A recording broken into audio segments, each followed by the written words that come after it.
Okay, so I realise I'm standing between you and dinner now, so this is going to be a bit challenging. Would you like to stand up for a second? I know it's a bit embarrassing, but and while you're stood up, maybe you can search for a pencil or a pen and a piece of paper. Okay, stretch out, and then you can sit back down.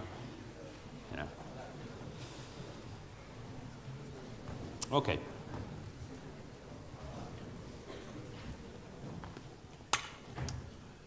I have a video on the laptop. I have a video which I'd like to show first, please. A movie.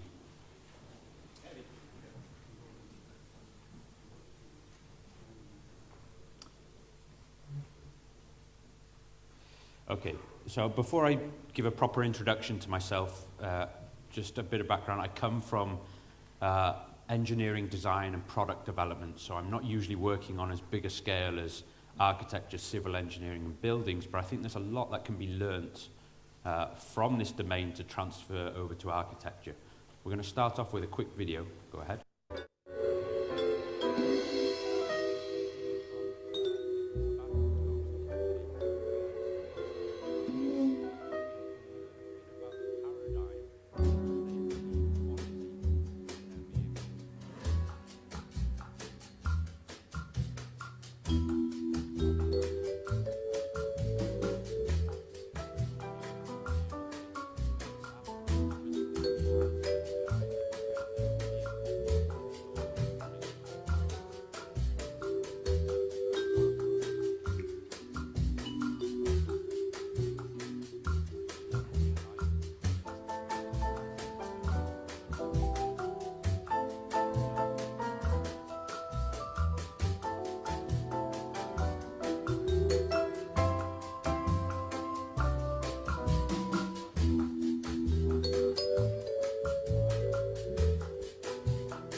I can share it with anybody who's interested. My contact details are at the end. But forgive me, I don't mean to insult anybody in the room who spent a year, lifetime in construction, but this is how I view the quality control paradigm in the construction industry. You're producing components, you're bringing them together, and you're doing adjustments during the final assembly to make sure everything fits and aligns. Now, if you look at the history of product development and engineering design, we went through a craftsmanship area where we were just producing one of a kind. So therefore, you could fit every single component to one another until the final assembly works. Then we moved into industrialization, looking at supply chains and mass production, and then globalization and mass customization. And in going in this direction, we needed much better control of tolerances. We need better control of quality at the part level and then at the assembly level. Now, I'm not saying that there's anything wrong with the way that the Trabant Automotive Company were doing this. I mean, at the time, they probably had unemployment issues in East Germany, making sure that they had jobs with the labor. And it probably made sense with the production volumes that they were dealing with. But if you want to move towards more modular architectures, quick assemblies and quick construction with predictable lead times on things. I think we need to learn stuff from the steps taken in product development for the construction industry. So, just to quickly introduce myself, unlike the program suggests, I've never actually worked at the Tallinn Technical University. I work at the Technical University of Denmark, which is quite often ranked as the top technical university in Scandinavia. And I work predominantly in the mechanical engineering department. A bit about me. It's not particularly interesting, but I'm going to talk to you today about a research topic that I'm interested in, robust design, and how it may be applicable to you. Okay, now let's just start with a simple analogy. Let's say we're designing a chair. You can scale this up if you want to a building.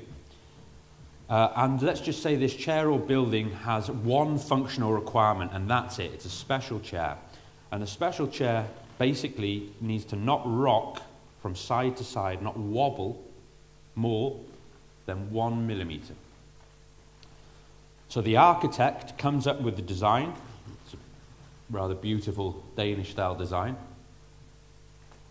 And then you need to put on the dimensions and tolerances onto this design. And then those dimensions and tolerances need to be sent to the manufacturer, and those need to be controlled. They need to be manufactured precisely and then measured to verify that they're within dimension. Now, what do we need to dimension and tolerance on this design in order to achieve the function of not rocking more than 1 millimeter? So I'm just going to give you 30 seconds or so. Talk to the person next to you. If I see you not talking, I'll ask you to give me the first answer. So go on, you've got 30 seconds.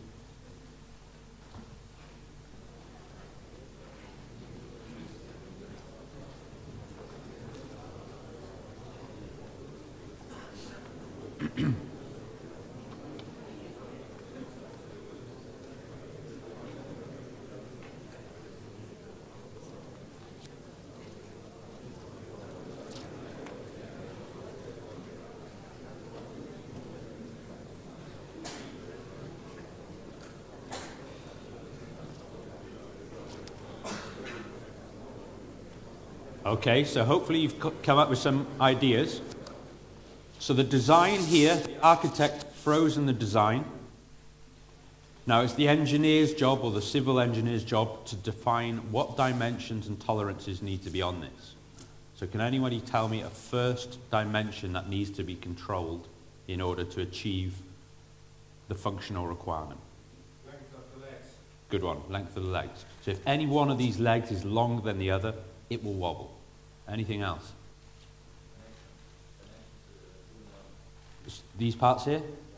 Exactly. So these connectors will actually determine the length of the legs or the angle of this leg relative to this one and the back ones. Anything else? The rubber pads. So these parts here, of course, if one is thicker or longer than the other, it will also wobble. Others? Could you say it again, sorry?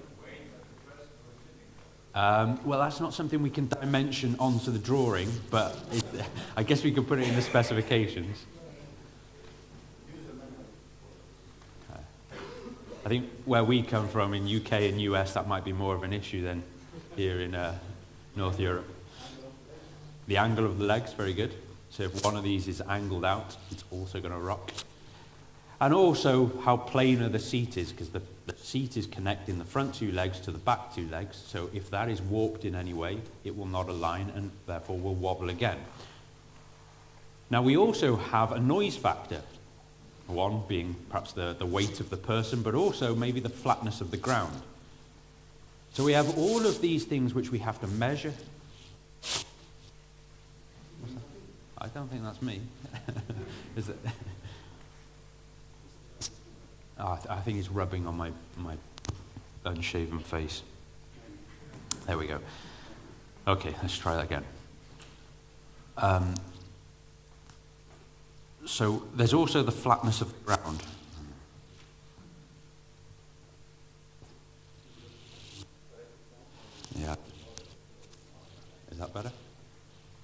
hear me okay? No? Okay, well, if it happens again, then yeah, if you can put up with it, then I'm sure my voice is more irritating than that.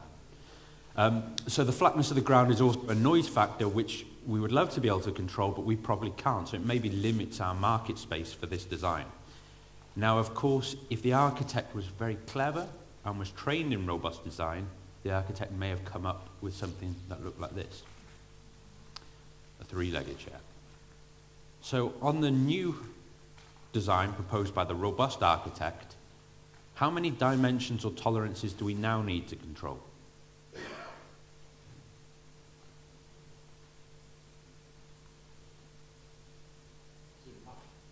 It's basically zero.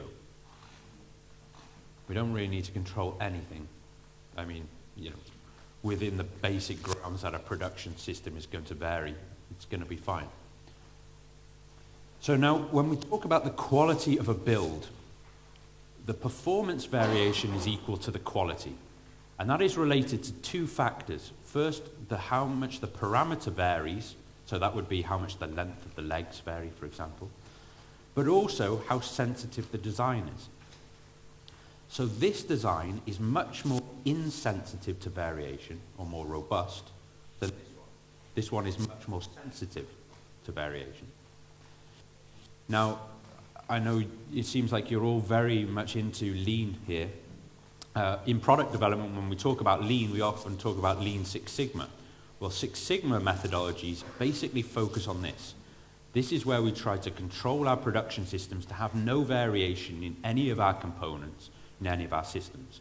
Where I'm particularly interested in robust design is this design sensitivity area. So this is when we're actually doing the architectural work, when we're passing over the information to our production system. We want to make sure that this is as insensitive as possible, therefore it will cause us as few problems down the road as possible. Now, we may have all seen these headline examples. I replaced this just this morning because I noticed you're all very interested in Toyota because of lean production. Well, they do certain very good things in terms of just-in-time and pull delivery and all this kind of stuff. But there are cases where they get it wrong. So this is an example where the number of Toyota cars were crashing. And this is based around the design of their gas pedal, their accelerator pedal. Now, when you have a design of an accelerator pedal, you want it to feel a bit of resistance when you're pushing it down. You know, if it was really loose, it would just fall to the floor, it wouldn't feel good. Then, of course, you need the accelerator pedal to return, because if it doesn't return, the car will continue to accelerate. But when you take your foot off, you don't want the pedal to snap back either. You want it to be dampened and return nice and slowly. Now, the way Toyota did it was they didn't have quite enough control over the variation in their production and their assembly. So they designed it to have a nice damp return, but actually when variation changed enough and coefficient friction changed enough, the damping would overcome the return force and the pedal would stay down. So the driver pushed the pedal down to accelerate and it didn't return. The car continued to accelerate and ended up killing quite a few people, and they had 4 million cars returned. And these issues we see quite often, and they're due to a lack of robustness. But these are just the headline stories that get into the papers, and I think this is just the tip of the iceberg. So these are the visible costs of non-quality: customer complaints, in-market service claims, you have to go back and readjust or replace components, and product recalls, perhaps a customer deciding they're not going to pay for the construction or whatever. Now, in my experience, most of the costs are the hidden costs of non-quality. In other words, we have a very tight quality control filter. We don't let the product get into the customer's hands until we're happy with it, until we've eliminated all the defect models, and then when we're happy, when we've done our final adjustments, we give it to the customer. But as a result, we have to do a lot of rework. Our components don't quite fit, so we have to adjust them all. We have high scrap rates. We have increased quality control and inspection requirements. We have launch delays, and this is obviously a big one in the construction industry. We have increased R&D costs. tight tolerances than we need, variation in the performance. In other words, if we make 100 or 1,000 or 1,000,000 of these, every one will look or perform slightly differently. The wrong use of R&D resources and low innovation height. And by low innovation height, what I mean is you can have certain designs which took so long to get right last time, the engineering department think, well, let's not change that subsystem, let's not change that module, keep it exactly the same, because we cannot go through the ramp-up issues we had last time. Okay, when we did some research in a consumer electronics company, we just looked at the R&D resources. This is equivalent of the architect, I guess, in construction. And you'd expect 100% of the design resources to be used by the point design freeze. So this is when all the drawings are finished and they're passed to the production. But it's not an ideal world, so usually production will have to come back and ask for some changes, so maybe 20% overrun. But when we were following different projects, we were realizing that after the design work was done, 500% of the design budget was being used. Because they designed it, they drew it, they sent it to production, and it was not behaving as expected. So they kept having to do redesign after redesign after redesign. We took a case project using some of our robust design methods. It's only very anecdotal, so this is not statistically evident, but it followed at least a much more positive track. Now you could say, well, how do we know this has a relation to robustness? Well, when we looked at the change notes, and if you don't know what a change note is, it is when you sent the drawings to production, and then anything needs changing on those drawings, you have to make an official change record. Probably have to do the same in the construction industry. But for these projects here, we analyzed all of the change notes in these phases, and we realized that 32% of those were related to mechanical interface issues. So these are the interfaces between two or more components. Those were the bits we have had to redesign. And also, 31% of the changes were related to mechanical tolerances versus the process capability.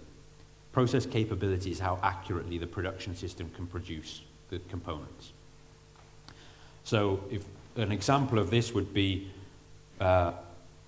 we need this lid to be produced to a certain amount of accuracy in order to maintain a press-on force of 10 newtons. But the production system are using very cheap plastic, and they're producing these in far too quicker quantities, and they can't hold that tolerance. So therefore, every 4% of the lids fall off. We'll come to that in a moment. Now, we're applying robust design across many different industries, and all industries have a slightly different motivation. I'm not going to go through them all, but let's give a couple of examples. Vestas, a Danish wind turbine company, will have an issue in maintenance. So if any of their bearings fail, not at the expected lifetime, so some of them will fail after maybe 6 months, some after a 5-year life, some after a 12-year life. And if that wind turbine stops working and they have to send a maintenance crew out offshore to go and replace bearings, of course, it's not producing energy anymore, so it's costing money, and it costs the huge service bill. A company like Novo Nordisk, who deliver insulin drugs through these mechanical pens, they have an extreme expense on these very expensive drugs. And if that drug is ready to hit the market, and the mechanical device is not ready to put the drug into, they are literally burning money while it sits on the shelf. So they need absolute predictability. They can launch their product when they expect to launch it. In other words, they don't want any surprises along the way. And a company like Bang & Olufsen want absolute premium quality in the hands of the user. Their brand is built around premium quality. It needs to move exactly as expected. It needs to look exactly as expected. No negative surprises. Now, in all cases, the good thing is you use the same robust design tools and methods. So that's the positive part. Now, here's a picture of a mechanical watch on screen. Does anybody have an opinion whether this is good quality or bad quality?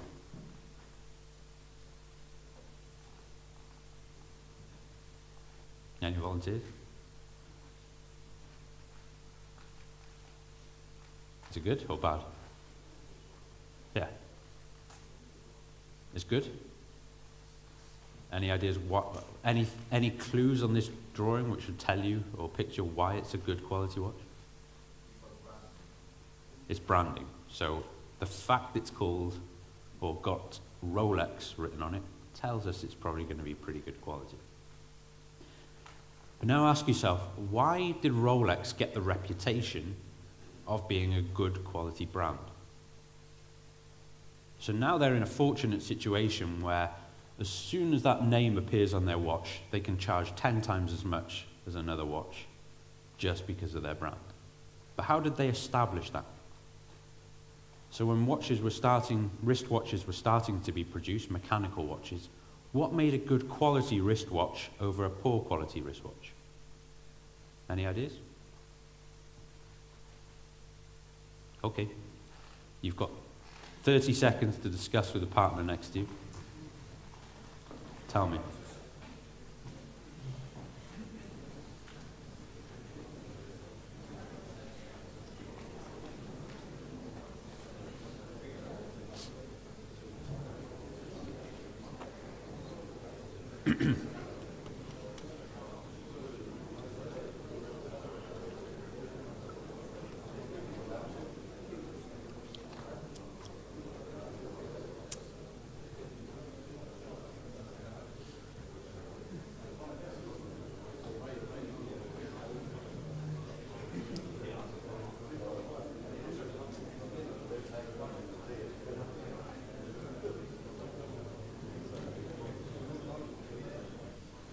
Okay.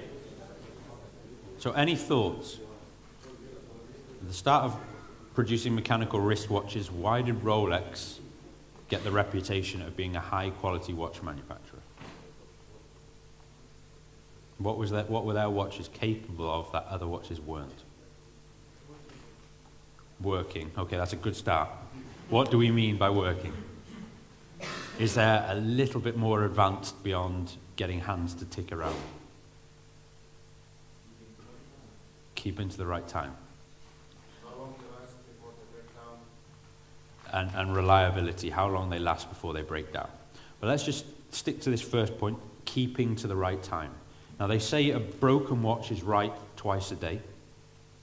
So what we mean by keeping the right time is that day after day it only loses maybe 1 second each day, compared to another watch which may lose multiple seconds. Now you'll see a few interesting things on this, which is one, it says chronometer, which means it's chronometrically certified, which means it gets a quality stamp like this to say that it will not lose more than X amount of seconds per week. And that's what gives it this badge. It then says timed in 6 positions, and we'll come to that in a second. But I'd like you to just read something for me. Just read this in the red box, and this is what you get with a guarantee from Rolex.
Have you finished?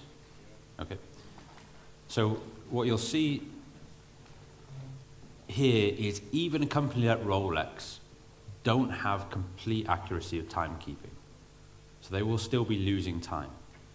And when it says here, it's timed in 6 positions, it means it's chronometrically certified in 6 positions. That means it doesn't matter what orientation, this isn't a Rolex, sorry. what orientation I leave my watch in or hang my wrist in, it will still keep the time within this certification standard. Now, within this certification standard is also variation related to temperature. So it will keep the time within a certain temperature range as well. Now, of course, these things also matter for construction industry. The components relate to the quality of the build. How much the components will thermally expand will relate to the quality of the build. Everything can look beautiful and keep the time perfectly on a CAD station.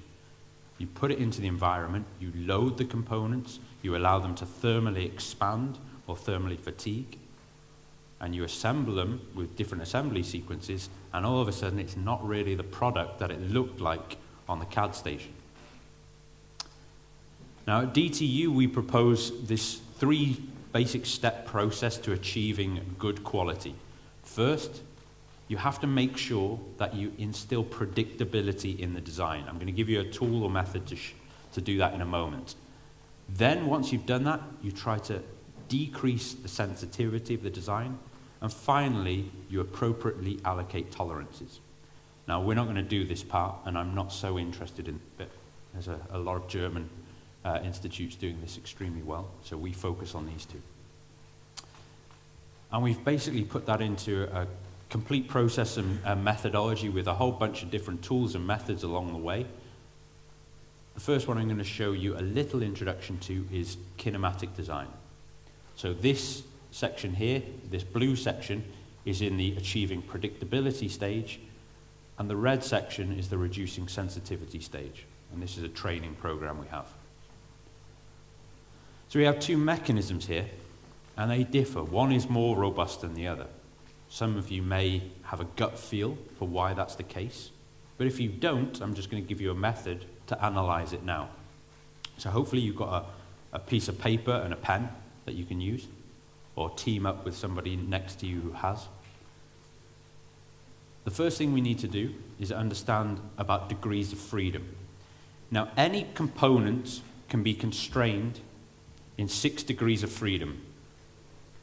So it can be constrained in the X, it can be constrained in the Y, and it can be constrained in the Z. And it can also be constrained in the RZ, the RX, and the RY. So the rotations. Now to simplify things, we're just going to work in a 2D world.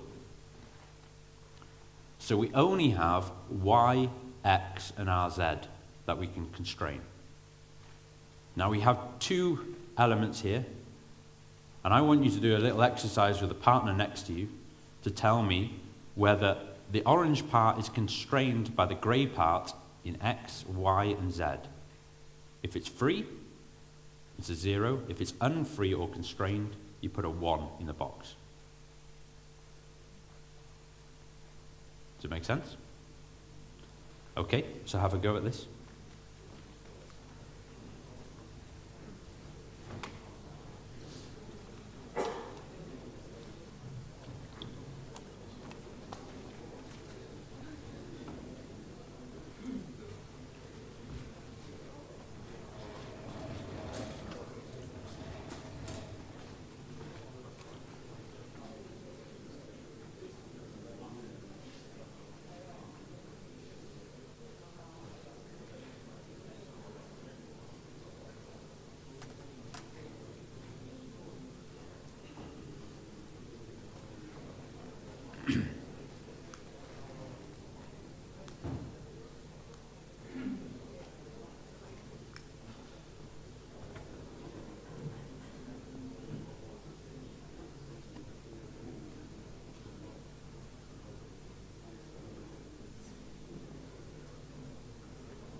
Okay. So the first example on the left, in the X direction, are we 0 or 1? 0. Free.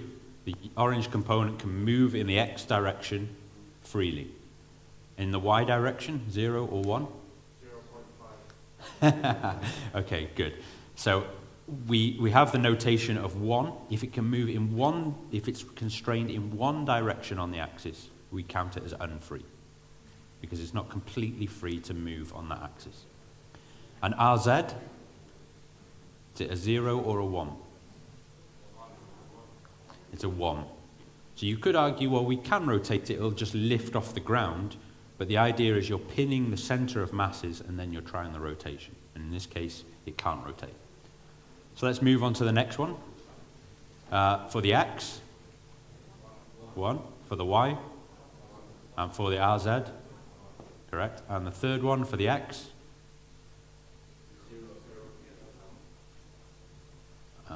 yep, sorry, for the Y, and for the RZ, sorry. Yeah, okay. Rocket science, isn't it? Okay, so that's the fundamentals you need to be able to understand whether a mechanism is correctly constrained or not. So now I'm going to give you a simple formula. I've left out one part of it just to make it a bit more simple to apply in this exercise. But this is called the Kutzbach criterion. This is the one in 2D. And you'll see a number of things in here. N is the number of links or bodies within a construction or a mechanism. U is the number of unfreedoms. And B is the mobility. Now, the mobility is essentially the number of motors required. So, for a correctly constrained structure, which is often what you're working with, B should equal 0. For a correctly constrained mechanism, where one motor is driving it, B should equal 1. If it is -1, you've overconstrained it. If it's -2, you've even more overconstrained it. It's that simple. Okay, so now let's take a look at these two. And you're going to use this equation here to work out what the B's value is for A, and then for this, B. So let's do this one first. And just to give you a bit of help, the value for N in this one, can anybody tell me what it is? So N is the number of links or bodies. 4, correct. So there's 1, 2, 3, and the base is 4. So N is equal to 4. Then the number of unfreedoms, well, you count the number of unfreedoms in each joint. So it's the number of unfreedoms here, plus the ones here, plus the ones here, plus the ones here. Now you've just worked out the method to calculate unfreedoms in a joint in this previous exercise. So, I think we'll just do it together just to make sure we don't leave anyone behind. Can everyone see this? Okay. So let's just take the first one here. This joint in X, Y, and RZ, is it free or unfree in the X? Unfree. So we cannot move this blue component in the X direction relative to this, because this pin joint is locking it. Is it free or unfree in the Y direction? Unfree. And free or unfree in the RZ direction? Free. So the total number of unfreedoms within this joint here is 2. 1 plus 1 is 2. So now the sum of unfreedoms here is all of the unfreedoms in this mechanism. So what I'd like you to do, you've got a minute or so with your partner next to you. Tell me what the B value is for this mechanism here. Tell me what the mobility is.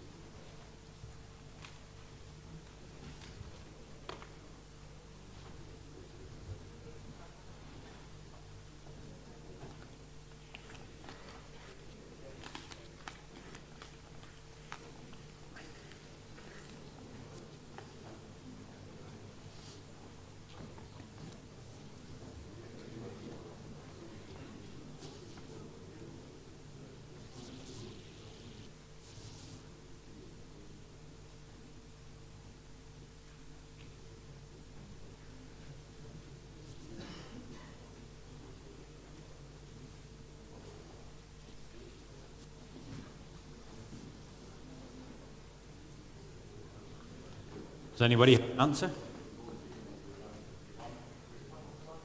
1. So somebody said 1 and somebody said -1, so let's work out what the answer is. So if we take the equation, b is equal to 3 times by n, and the value for n was 4, -1. And then we have 2 unfreedom here, 2 here, 2 here, and 2 here. So in total, it's -8.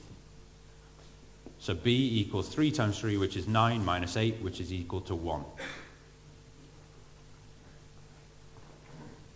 Now, should be simple enough for you to do, but try and calculate the mobility for the second mechanism. So you've got 1 minute to do that.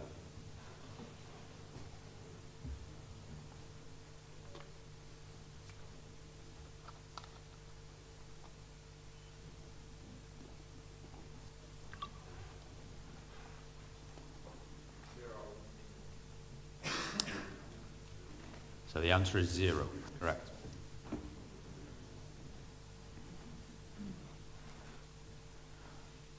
So in this case, we have 1,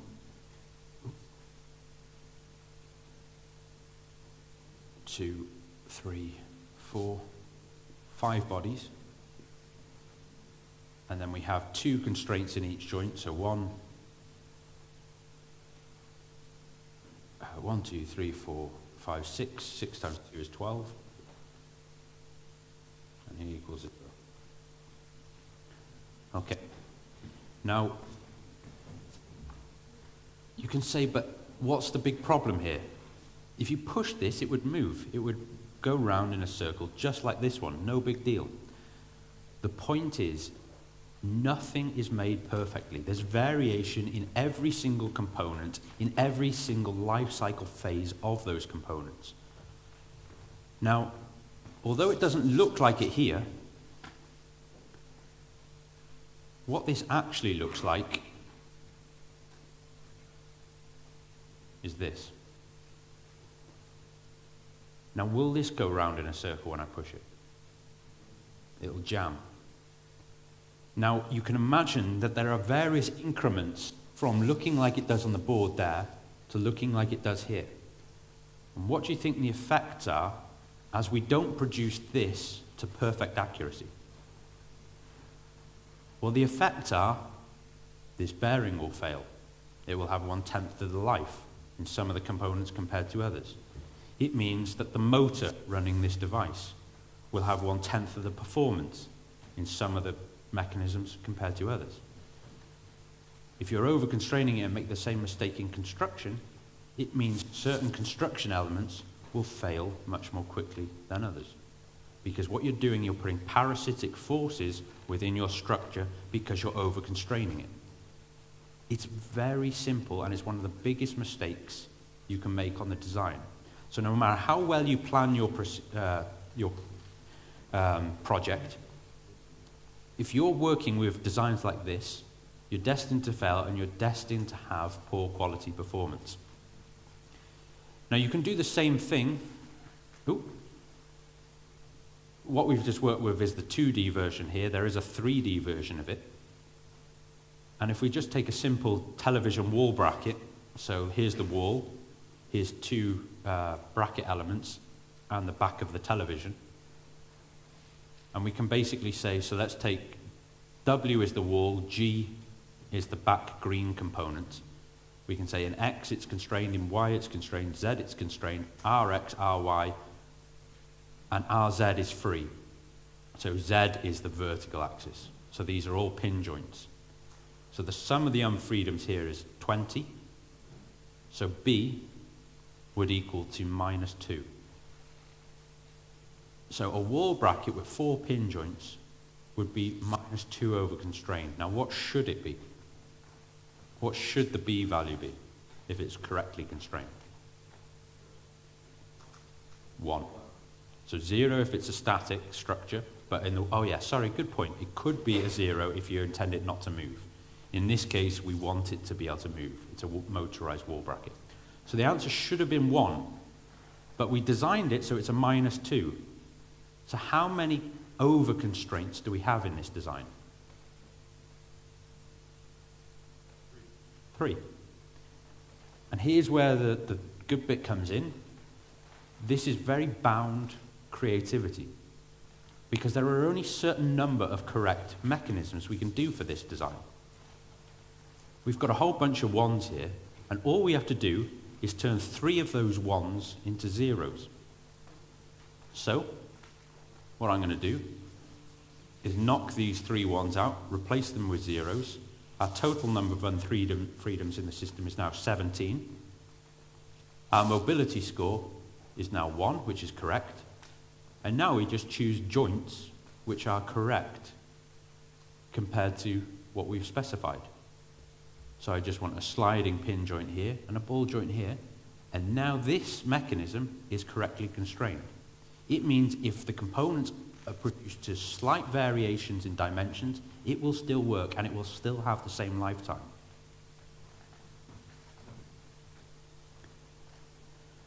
So that was a little introduction to kinematic design. I'm going to give you another little introduction to interface clarity. This is particularly important, I think, for you. Let's just look at an example of a component. This is a component in the medical device industry. We tend to have a method of coloring functional surfaces in green. So a functional surface is any surface that is in contact with either the user or another component in the interface. So in this case, this was the original design. You can see nearly the entire component has a functional surface, which means we have to dimension and tolerance nearly every surface of this. And every time we have to measure it, we have to verify it, and it costs a lot of money. It means parts are rejected, it's expensive measurement systems, and it's time overruns. If we design it correctly with our process design clarity, we'll have very clearly defined functional surfaces, and we can get to a huge reduction in the number of dimensions we need to control. So let me show you a little method of how to do that. Oh, here's another example. What a scale drum looked like beforehand and what it looked like afterwards.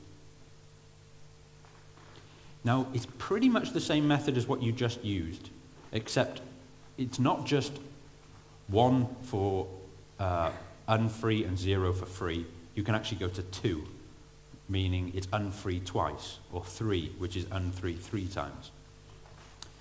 Now, let's just say we need to connect this grey component to this orange component. And it's going to be done by 2 pins that go through the orange component with a snap fit. Now, the intended design should be unfree in X, Y, and RZ, meaning it's completely constrained in those. It's locked. The architect specifies an interface that looks like this. How many constraints do we have in the X direction in this interface?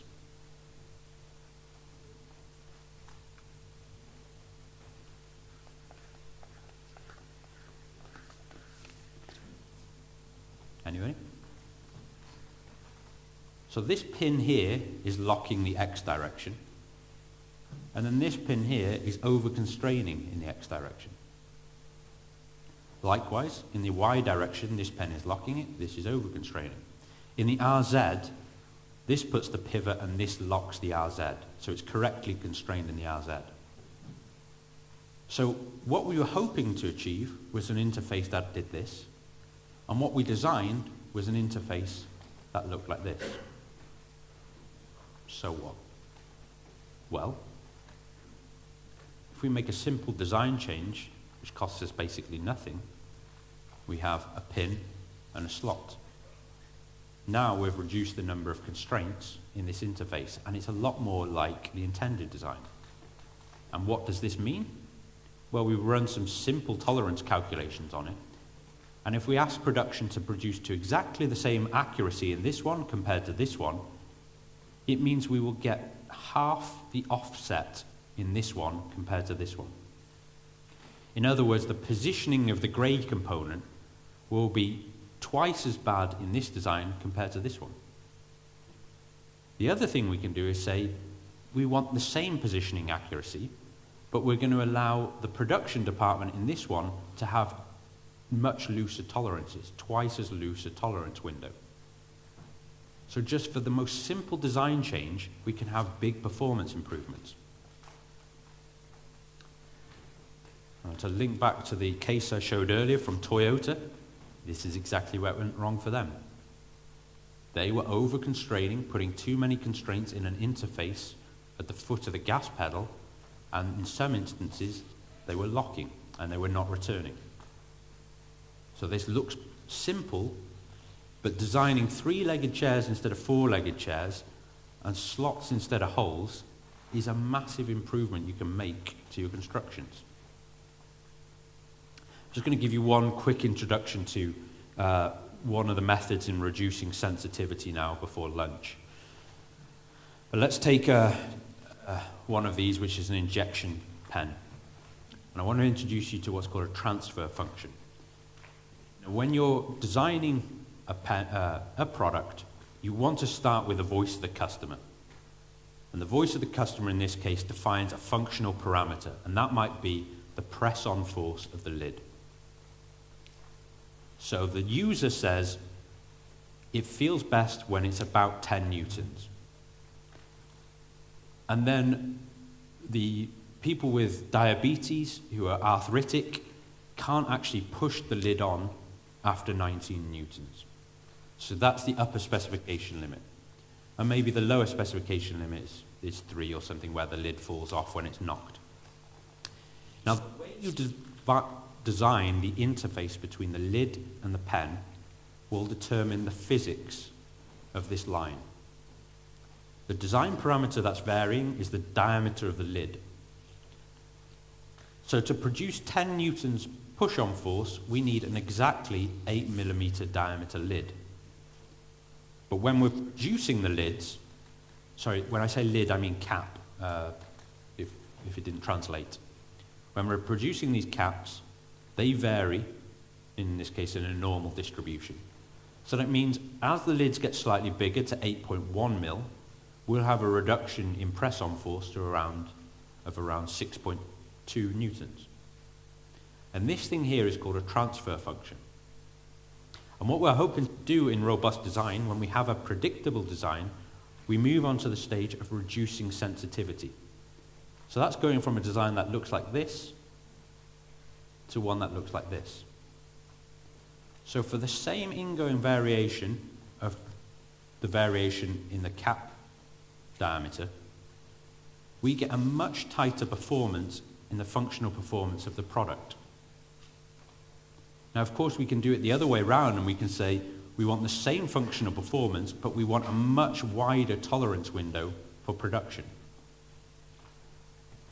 Now, of course, when you're doing constructions, the bigger the tolerance window, the better, because it means we can be a bit more sloppy in our workmanship, and it still looks just as good on assembly.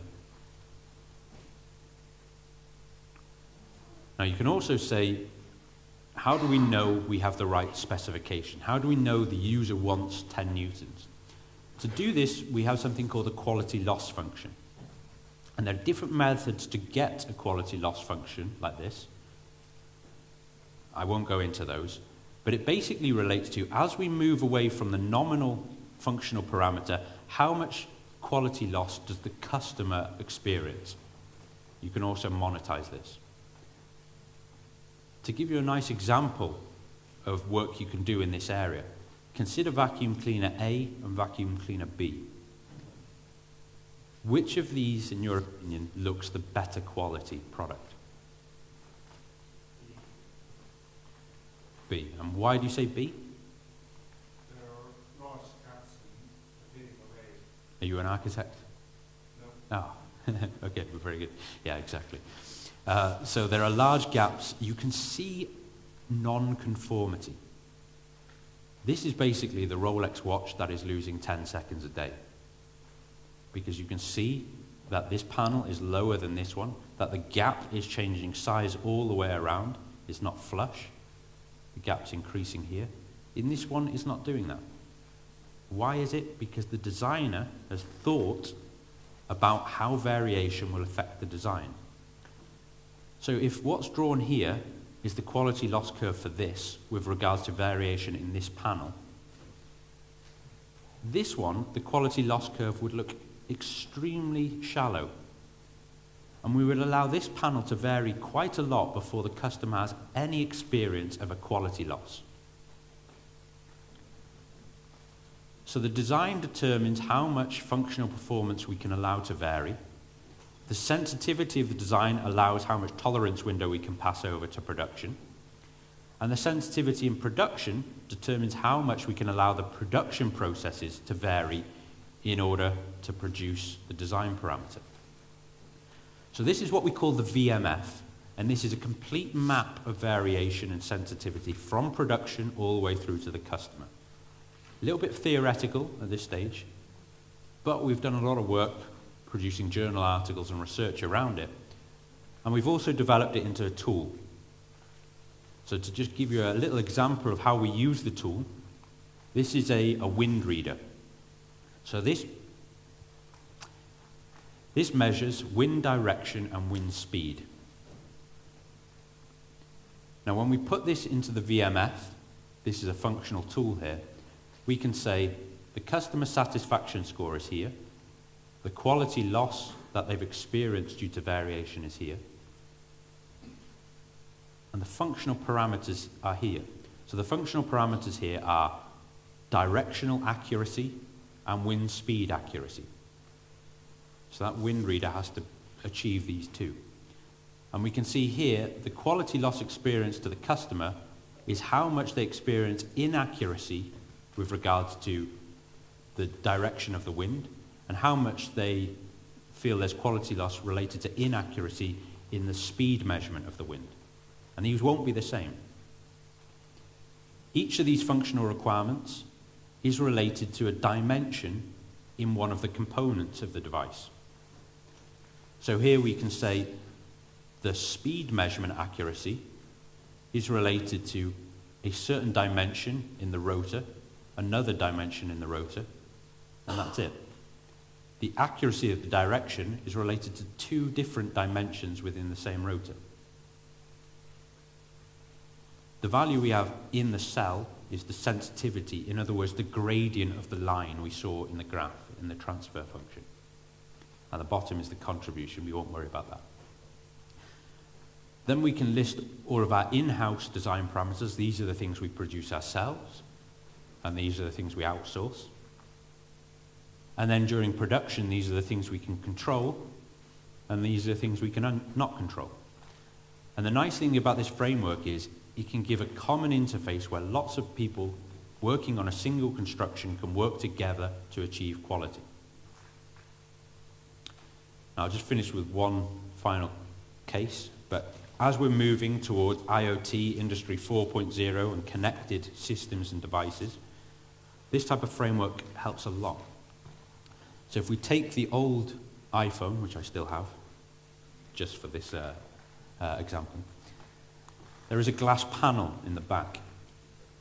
And you can see that glass inlay here. And that glass panel fits into an aluminium body. Now, there is a profile around here which is actually hard to achieve, but when you look at how Apple have manufactured this, you can see no gap between the glass and the aluminium body. The tolerance there is amazing. In fact, it's unachievable. But the way they achieved it was high-quality production of glass panels, high-quality production of the aluminium bodies. Then they would place 725 glass panels down. They would take a picture, a high-resolution picture, of the variation of this interface on the iPhone body, and then they would pick the glass panel that most suits the variation within this body. So it will be basically pick and placing where the variation is to absorb it in the assembly. Now, these are the states of the art of where product development is in terms of managing tolerances, sensitivity, and variation. It'd be extremely interesting for me to work out how much we can actually transfer that to the construction industry. I've got to go pretty soon after this event. If you'd like to talk to me about it, please write down my name and number. And I'm actually wondering whether we can create a consortium or a project in the construction industry to transfer some of these tools and methods. If you have any questions, thank you very much.